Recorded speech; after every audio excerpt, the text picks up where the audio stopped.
अस्सलाम वालेकुम, मैं Ibrahim Khan and welcome to my YouTube channel. आज हम कुछ ख़ास सीखेंगे जिसे हम रिमाइंडर थ्योरम कहते हैं। किसी भी इक्वेशन या एक्सप्रेशन को आप कैसे सॉल्व करते हैं बाय रिमाइंडर थ्योरम से, या तो आप उसको डिवीज़न मेथड से करें और या रिमाइंडर थ्योरम से।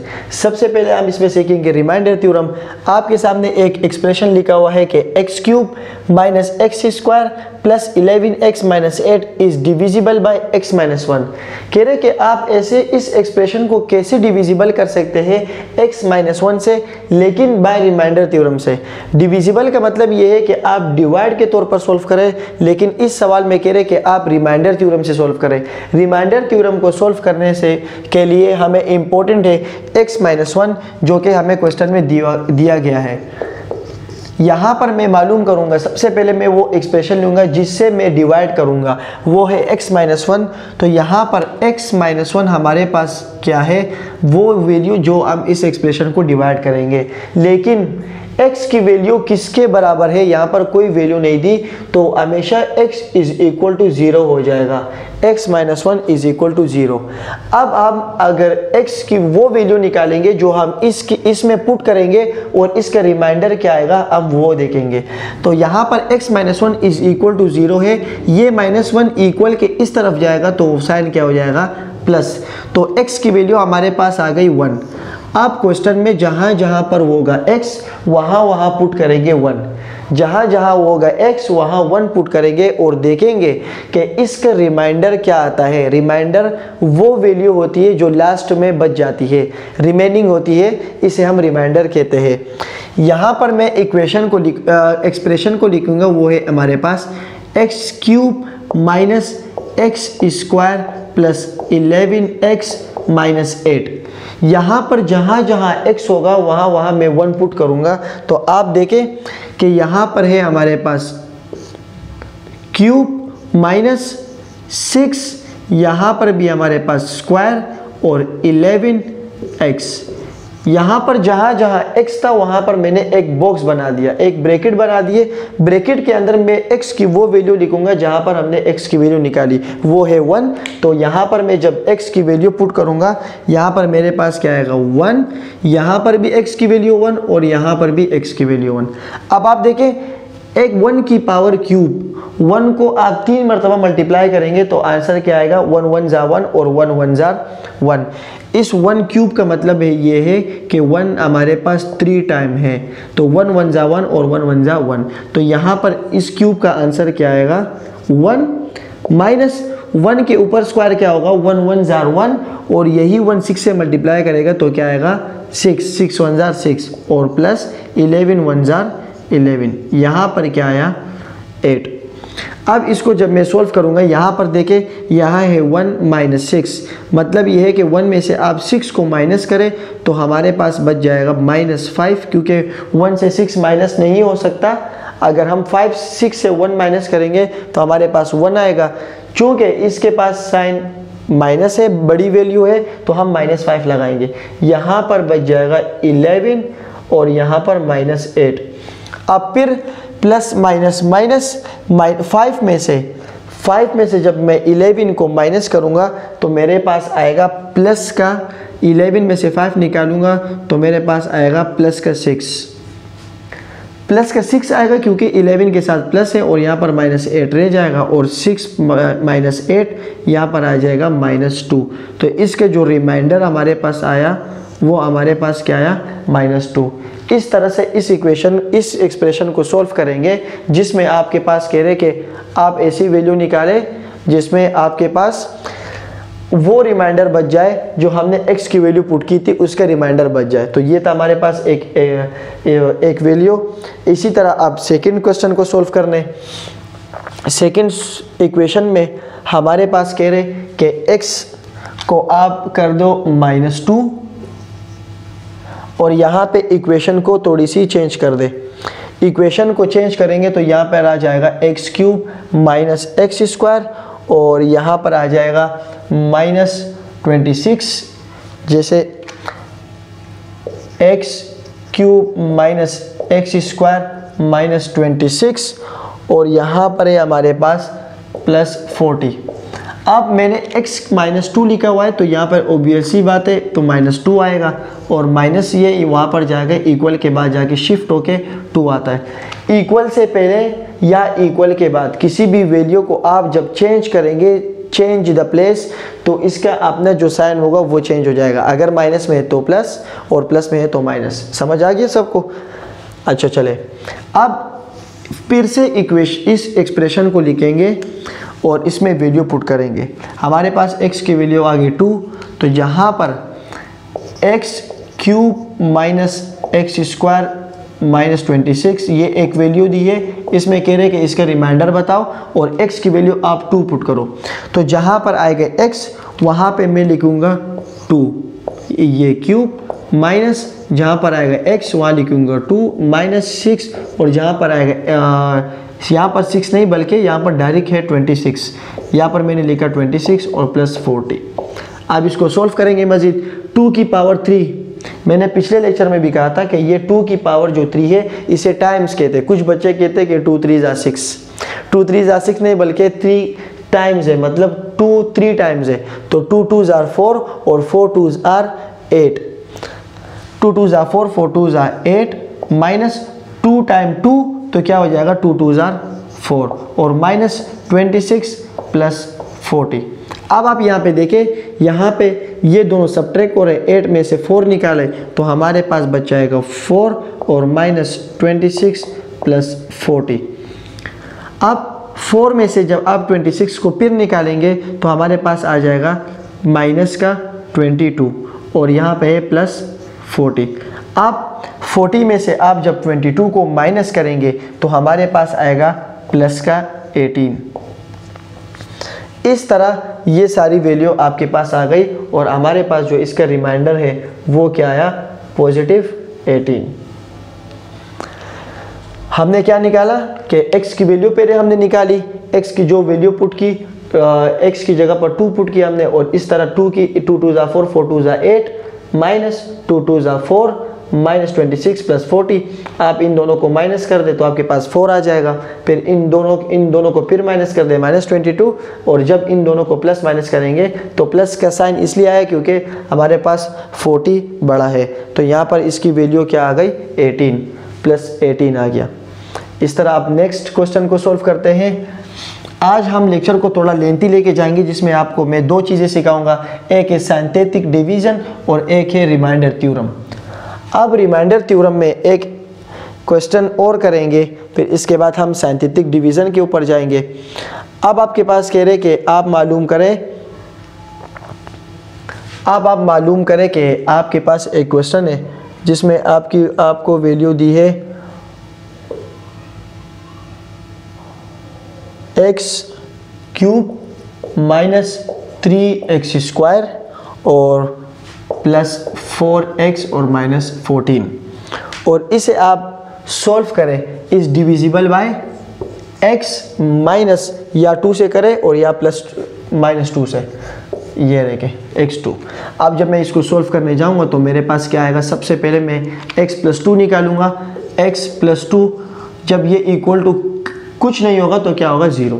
तो x की वैल्यू यहाँ पर क्या आ गई, ये प्लस में है, शिफ्ट करेगा उस साइड तो यहाँ पर आ जाएगा -2। जहाँ पर x आएगा क्वेश्चन में वहाँ मैं क्या लिखूँगा, -2। तो यहाँ पर आ गया -2 होल क्यूब माइनस 3, यहाँ पर आ गया -2 इनका होल स्क्वायर, और यहाँ पे है 4 और यहाँ पे है इसकी वैल्यू -2x -2 और -14। अब 2 2 = 4, 4 2 = 8।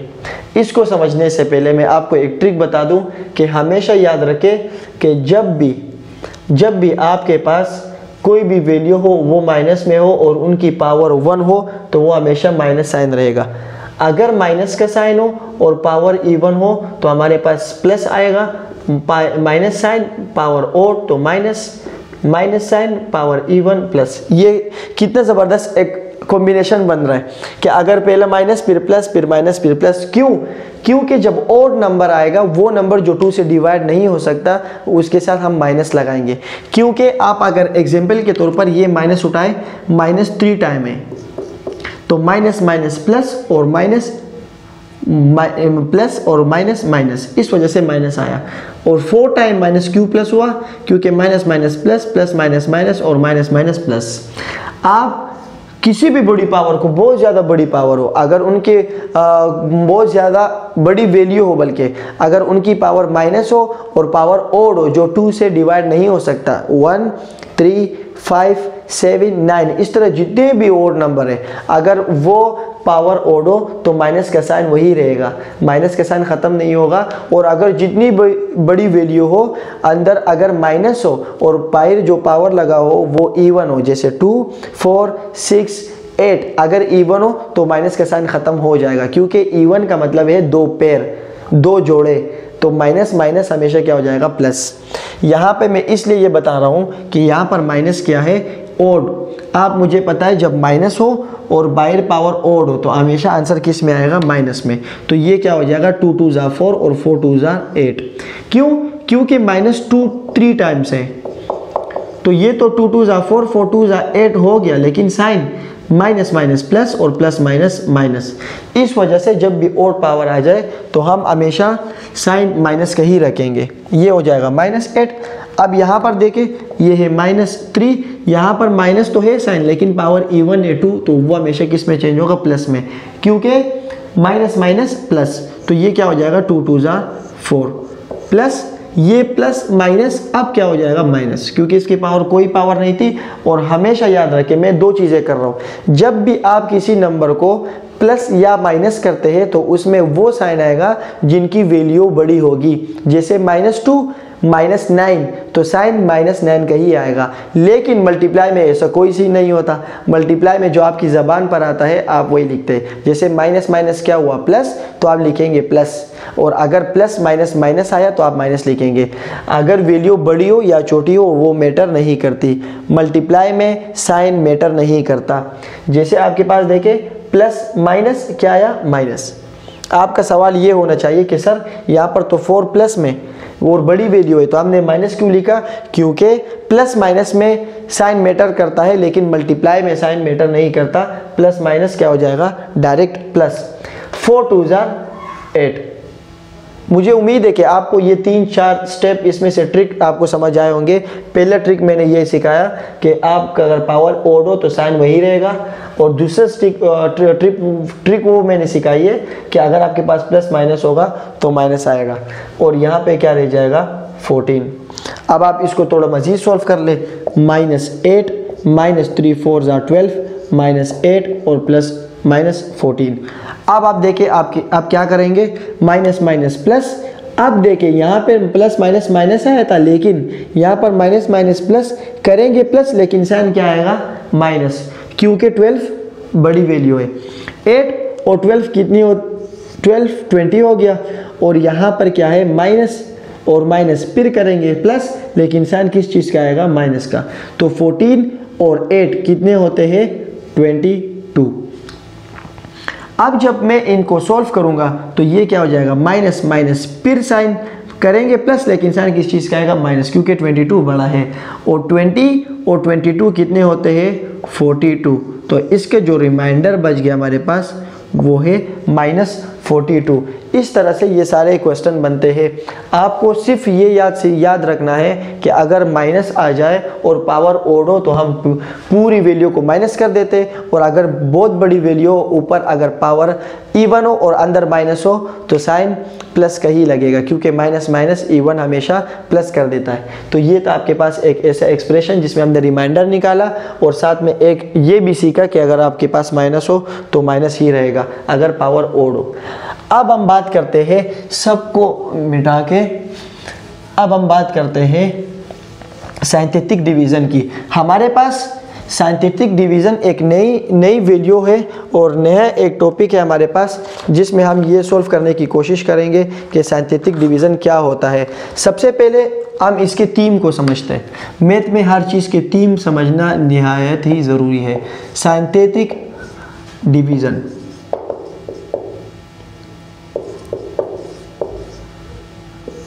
सबसे पहले तो ये समझना है कि साइंटिफिक डिवीज़न क्या होता है। हर वो साइंटिफिक वैल्यू जिसमें आपके पास पावर 3, 4, 5, 7 अबव जितनी पावर हो उन वेरिएबल की, उन एक्सप्रेशन की पावर को कम करना, इसको कहते हैं साइंटिफिक डिवीज़न। मिसाल के तौर पर अगर आपके पास है x पावर क्यूब और आपने इसको स्क्वायर बनाना है, आपको स्क्वायर की वैल्यू चाहिए जिससे आपका मिड टर्म ब्रेक हो जाए, तो आप इस क्यूब को स्क्वायर में लाने के लिए, एक पावर कम करने के लिए हम ये मेथड यूज़ करते हैं scientific division. Why we use scientific division? इसलिए कि हम किसी भी वैल्यू को कम करने की कोशिश करेंगे डिक्रीज में, क्योंकि डिक्रीज में बहुत सारी वैल्यू होती है। जब आप डिक्रीज करेंगे तो आपके पास 5 आएगा, 5 के बाद फिर 4, फिर 3, फिर 2। अगर इनकी अब मैं जो सवाल सॉल्व करूंगा जिसमें आपके पास एक्सप्रेशन 4 भी हो सकता है, 5 भी हो सकता है, 6 भी हो सकता है, लेकिन मैं अगर 5 को 4 करना चाहूँ, 4 को 3 करना चाहूँ और 3 को 2 करना चाहूँ, किसी भी एक्सप्रेशन की पावर को कम करना चाहूँ, डिक्रीज करना चाहूँ, तब हम यूज़ करेंगे साइंटिफिक डिवीज़न। साइंटिफिक डिवीज़न में एक बहुत ही अच्छा रूल और एक कंसेप्ट टाइप का एक रूल है जिसमें आपके पास कुछ छोटी सी डायग्राम बनती है, एक स्ट्रक्चर बनता है। जैसे आपके पास ये देखे, ये वैल्यू और ये लाइन हो गई, आपके पास इस तरह का कुछ स्ट्रक्चर बनता है। यहाँ पर जो वैल्यू आएगी वो हमारे पास रिमाइंडर होगी। रिमाइंडर वो वैल्यू जो हमने अभी सवाल किए और जो आखिरी में वैल्यू बच जाती है। इस सवाल को सॉल्व करेंगे जैसे आपके पास है कि x की वैल्यू है क्यूब और फिर है आपके पास x स्क्वायर प्लस x और -1 और कह रहे कि आप इसको सॉल्व करो डिविजिबल बाय x -1। अब फिर साइंटिफिक डिवीज़न से हम इनकी पावर को कम करेंगे। इसमें हाईएस्ट पावर क्या है? हाईएस्ट पावर है 3 और इसको हम डिग्री भी कहते हैं। Highest power of any polynomial expression is called degree. इसकी हाईएस्ट पावर कितनी है? 3। जब मैं इसके ऊपर साइंटिफिक डिवीज़न अप्लाई करूंगा तो ये 3 से क्या हो जाएगा? पावर डिक्रीज होकर 2 आ जाएगा। आप देखें, सबसे पहले साइंटिफिक डिवीज़न में इसके कोफिशिएंट को जाहिर करते हैं। इसका कोफिशिएंट क्या है? जो इसके साथ नंबर होता है, कुछ नहीं है तो ये क्या है? 1। और इसके साथ भी कुछ वैल्यू नहीं है तो क्या है? 1। और इसके साथ भी अगर कुछ वैल्यू नहीं है तो 1। और एक ये रहा कांस्टेंट। अब देखें, 1 का कांस्टेंट मैं लिखूंगा यहाँ पर +1, फिर मैं लिखूंगा -1 x की वैल्यू स्क्वायर -1 और यहाँ पर x की वैल्यू मैं लिखूंगा यहाँ पर फिर +1 और रिमाइंडर को मैं लिखूंगा यहाँ पर। ये जो तीसरी वाली वैल्यू, क्योंकि इसके साथ x नहीं है, x की वैल्यू 0 है और रिमाइंडर भी हमेशा वो वैल्यू आती है जो x की पावर 0 होती है। यहाँ पर x की पावर 0 थी तो ये मैंने आखिरी में लिख दिया और इसका ही रिमाइंडर आएगा। अभी रिमाइंडर कैसे आएगा? इसकी पावर को मैं सबसे पहले सोल्व करूँगा। स्ट्रक्चर को बनाने से पहले मैं आपको मैं एक पूरी वैल्यू को सॉल्व करके पे स्ट्रक्चर बना देता हूँ। यहाँ पर हमारे पास किससे की कह रहे सॉल्व करें? x इज इक्वल x -1, तो यहाँ पर x -1 इज इक्वल टू क्या हो जाएगा? 0 और x की वैल्यू यहाँ माइनस में वहाँ जाके क्या हो जाएगी? 1। आपने स्ट्रक्चर सीख लिया, अब ये काम आसान हो गया। अब आप देखें, x की वैल्यू यहाँ पर क्या है? क्यूब और इसके जो कोफिशिएंट है वो क्या है? वो हमारे पास है 1। यहाँ पर x की वैल्यू क्या है? x स्क्वायर और इसका कोफिशिएंट क्या है? -1 और यहाँ पर x की वैल्यू 1 तो इसका कोफिशिएंट 1 और यहाँ पर -1 वो वहाँ जाएगा रिमाइंडर के बाद। अब जब मैं स्ट्रक्चर बनाऊंगा, आप देखें, ये जब ऐसे स्ट्रक्चर बन जाएगा। अब ये वो स्ट्रक्चर है जिसमें x की पावर क्यूब वो है 1, x की पावर स्क्वायर वो है -1 और ये वाला आपके पास x क्यूब -1 और ये +1, ये है x की पावर 1। देखें, x की पावर 3, x की पावर 2 और x की पावर 1। अब इसको जो कांस्टेंट आखिरी वाला वैल्यू है कांस्टेंट, वो मैंने लास्ट में लिख लिया। अब x की वैल्यू हमने क्या निकाली थी? 1, -1 थी, डिविजिबल बाय -1। जो हमारा डिविजिबल होगा वो डिवाइजर होगा, वो क्या बन जाएगा? 1 और 1 को मैं यहाँ पर लिख दूंगा और इसको मैं एक बॉक्स बना दूंगा कि ये वो नंबर है जिनको आप मल्टीप्लाई करके इन सब से डिवाइड करके ये क्वेश्चन आप बना सकते हैं। अब इसमें क्या करेंगे? इसका मेथड ये है कि आप ये जो पहली वाली वैल्यू है ये नीचे एज इट इज ही लिख दे। 1 हमेशा आंसर ये 1 ही आएगा।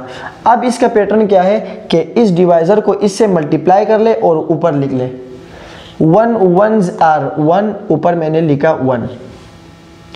अब 1 1 जब मैंने लिखा 1, अगर यहाँ पर नहीं बल्कि इसको आप 1 1 से मल्टीप्लाई करके यहाँ लिख दे 1 1s are 1। अब इनको प्लस माइनस कर दे 1 माइनस का और 1 प्लस का। जब 1 माइनस का हो और 1 प्लस का हो तो इसका आंसर क्या हो जाएगा 0।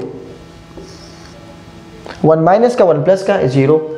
अब देखिए अब फिर 1 को 0 से मल्टीप्लाई कर ले, जो वैल्यू आएगी उसको वहाँ लिख दे। देखिए 1 को 1 से मल्टीप्लाई किया, जो आंसर आया यहाँ लिख दिया। 1 को 0 से मल्टीप्लाई किया, जो आंसर आएगा यहाँ लिखेंगे। फिर इन दोनों को प्लस माइनस करेंगे, यहाँ पर आंसर आएगा। जैसे 1 0s are 0, मैंने यहाँ पे क्या लिखा 0। अब इनको ऐड कर दे 1 और 0 जब ऐड करेंगे तो हमारे पास आंसर क्या आएगा 1। अब फिर इसकी बारी है 1 को आप 1 से मल्टीप्लाई कर ले तो हमारे पास क्या आएगा पॉजिटिव 1। एक है नेगेटिव और एक है पॉजिटिव, तो इसका जो रिमाइंडर बच जाएगा -1 + 1 = 0। अब अगर मैं इस वैल्यू को कम करना चाहूँ, वैल्यू जब मैं कम करूँगा तो मेरे पास इसकी वैल्यू क्या आएगी आप देखें। अब देखें यहाँ पर ये वैल्यू क्या थी x की, अब ये बन जाएगी ये वाली वैल्यू कांस्टेंट। ये वाली वैल्यू क्या थी x², ये बन जाएगी x की वैल्यू और वो क्या है 0। ये बन जाएगी कांस्टेंट, ये है x की वैल्यू जो है 0 और ये क्या थी x⁻³, इसकी वैल्यू क्या बन जाएगी x² जो कि हमारे पास आ गई 1। या 0 को आप इस तरफ शिफ्ट कर दे, ये देखें अब x² की वैल्यू क्या आ गई x² और यहाँ पर x² की वैल्यू क्या आ गई 1x² और यहाँ पर क्या आ गया +0x और यहाँ पर क्या आ गया x की वैल्यू हम कांस्टेंट की वैल्यू क्या आ गई 1। यहाँ पर हमारे पास क्या देखें एक ऐसी एक्सप्रेशन आ गई जिसमें हाईएस्ट पावर हमारे पास क्या हो गई x²। पहले क्या थी क्यूब और अब क्या हो गई, तो डिक्रीज हो गई 1 से। इसी को कहते हैं साइंटिफिक डिवीज़न, वो डिवीज़न का रूल जिसमें हम किसी भी पावर को डिक्रीज करते हैं, कम करते हैं। तो ये था आपके पास एक साइंटिफिक डिवीज़न का मेथड, जो कि कुछ सवालों में इतना इम्पोर्टेंट मैं इसको नहीं कह सकता, लेकिन कुछ सवालों में या कुछ पेपर में शॉर्ट में आ सकता है। ये क्लास 9 के लिए और मैट्रिक के लिए बस चांसेस है कि आ सकता है, लेकिन सीखना इम्पोर्टेंट है, सीखेंगे, हर चीज़ को सीखना पड़ता है। तो ये साइंटिफिक डिवीज़न था जिसमें हाईएस्ट पावर थी क्यूब, अब क्या हो गई हाईएस्ट पावर स्क्वायर। तो इसको उम्मीद है कि आपको ये समझ आया होगा। अब अगर इसका एक दूसरा सवाल कर लेते ताकि प्रैक्टिस और अच्छी हो जाए। मैं आपको एक और सवाल इसका करा देता हूँ कि जाके इसका कंसेप्ट क्लियर हो जाए। अगर आपको अभी भी इसका कंसेप्ट क्लियर नहीं हुआ तो इंशाल्लाह नेक्स्ट क्वेश्चन में कंसेप्ट क्लियर हो जाएगा। जैसे आपके पास मैं एक वैल्यू लिख रहा हूँ जिसमें आपके पास है x³ + 6x² -6x² और +11x और यहाँ पर है -6 और डिविजिबल बाय x +2। कह रहे कि आप इस सब वैल्यू को x + 2 से डिवाइड करें साइंटिफिक डिवीज़न से। साइंटिफिक में सबसे पहले हम क्या करेंगे, हम सबसे पहले इस डिवाइज़र को लेंगे कि हमारे पास x + 2 है, ये = 0 और x = जब 2 वहाँ शिफ्ट होगा तो ये क्या हो जाएगा -2। डिवाइज़र हमारे पास -2 आया। अब हमने इसके कांस्टेंट कोफिशिएंट वैल्यू मालूम करनी है। s का कोफिशिएंट क्या है, इनके साथ 1, इनके साथ है 6, इसके साथ है 11 और ये माइनस। अब मैं इसकी वैल्यू को लिखूंगा, देखें इसकी वैल्यू में लिखूंगा 1, यहाँ पर आ जाएगा 1, बल्कि साइड पे थोड़ा सा लिख लेता हूँ, यहाँ आ जाएगा 1, यहाँ आ जाएगा -6, यहाँ आ जाएगा 11 और आखिरी का जो कांस्टेंट है वो मैं यहाँ लिखूंगा। साइंटिफिक डिवीज़न लाइन कंप्लीट हो गई। अब लेकिन हमारे पास जो डिवाइज़र था वो क्या आया था -2, उसको मैंने यहाँ लिख दिया। अब इसका पैटर्न ये होता है कि पहली वाली वैल्यू एज इट इज़ लिखते हैं, आप पहली वाली वैल्यू एज इट इज़ लिख दें। अब इसको इससे मल्टीप्लाई करना है और आगे जाके शिफ्ट करना है। -2 को 1 से मल्टीप्लाई करेंगे तो 2 1s are 2 और माइनस का साइन मतलब -2 आया। अब देखिए जब इन दोनों को आप प्लस करेंगे तो प्लस माइनस माइनस प्लस करेंगे प्लस, लेकिन साइन किस चीज़ का आएगा, माइनस का। 6 और 2 क्या हो जाएगा, 8। और अब देखिए 2 को इससे मल्टीप्लाई करेंगे और आगे जाके शिफ्ट करेंगे। 2 8 जा 16 और माइनस माइनस प्लस, इसको मैं आपको दिखा देता हूँ, जैसे -2 और -8, माइनस माइनस प्लस और 2 8 जा 16। अब यहाँ पर आ जाएगा पॉजिटिव 16। अब इन दोनों को फिर प्लस कर दे, 16 और 11 हमारे पास क्या बन जाएगा, 27। 16 और 11 हमारे पास क्या बन जाएगा, 27। अब 2 को 27 से मल्टीप्लाई कर दे और आगे जाके शिफ्ट कर दे। 2 को 27 से मल्टीप्लाई करूंगा तो मेरे पास -2 और मल्टीप्लाई बाय 27। इसका आंसर क्या आएगा, 27 को जब मैं 2 से मल्टीप्लाई करूंगा आंसर तो आएगा 54, लेकिन माइनस का, क्योंकि माइनस प्लस माइनस। अब 54 को मैं लिखूंगा यहाँ पर। अब इन दोनों को as it is plus minus कर दे, माइनस माइनस प्लस, तो यहाँ पर आ जाएगा माइनस माइनस प्लस करेंगे प्लस, लेकिन साइन किस चीज़ का आएगा, माइनस का। और 54 और 6 कितना हो जाएगा, -60। अब आप देखें ये क्या बन जाएगा, कांस्टेंट नंबर जो कि हमारे पास क्या है 27। ये क्या बन जाएगा, -8 जो कि हमारे पास है x की वैल्यू। यहाँ पर क्या है 1 जो है हमारे पास क्यूब की वैल्यू, और स्क्वायर की वैल्यू, सॉरी यहाँ पर क्या आ जाएगा, स्क्वायर की वैल्यू। ये देखें हमारे पास आंसर आया x² -8x + 27। क्यों, क्योंकि पहली पावर हमारे पास क्या थी, क्यूब, और अब किस में कन्वर्ट हो गई, स्क्वायर में। अब इसकी 1-2 सवाल खुद प्रैक्टिस करें और इस पैटर्न को समझें, इम्पोर्टेंट है। इतना नहीं लेकिन फिर भी सीखना चाहिए। साइंथेटिक डिवीज़न क्यों यूज़ करते हैं, why we use synthetic division, कि अगर हमारे पास हाईएस्ट, जितनी भी हाईएस्ट पावर हो उसको हम एक पावर डिक्रीज़ करने के लिए हम साइंथेटिक डिवीज़न को यूज़ करते हैं। जैसे आपके पास पावर क्यूब है और क्यूब का तो मिड टर्म ब्रेक नहीं हो सकता, मिड टर्म तो हमेशा 2 पावर का ब्रेक होता है या 4 का, तो 3 को 2 लाने के लिए हम ये यूज़ कर सकते हैं, जो कि हमारे पास बहुत ही ज़्यादा यूज़फुल हो सकता है। तो चलते हैं इंशाल्लाह फिर नेक्स्ट वीडियो के साथ मिलते हैं, और मेरे YouTube चैनल को लाजमी सब्सक्राइब कीजिए, कोई भी वीडियो मिस ना करें। Factorization the most important chapter था जो कि ऑलमोस्ट वाइंड अप होने वाला है, एक ही लेक्चर मेरे ख्याल से एक रह जाएगा, फिर इंशाल्लाह हम मैट्रिक की क्लास की तरफ जाएंगे, जो कि शायद एक मैट्रिसिस का हम एक चैप्टर देखें जो कि इम्पोर्टेंट है। तो चलिए फिर इंशाल्लाह मिलते हैं नेक्स्ट लेक्चर के साथ। Keep sharing and keep learning.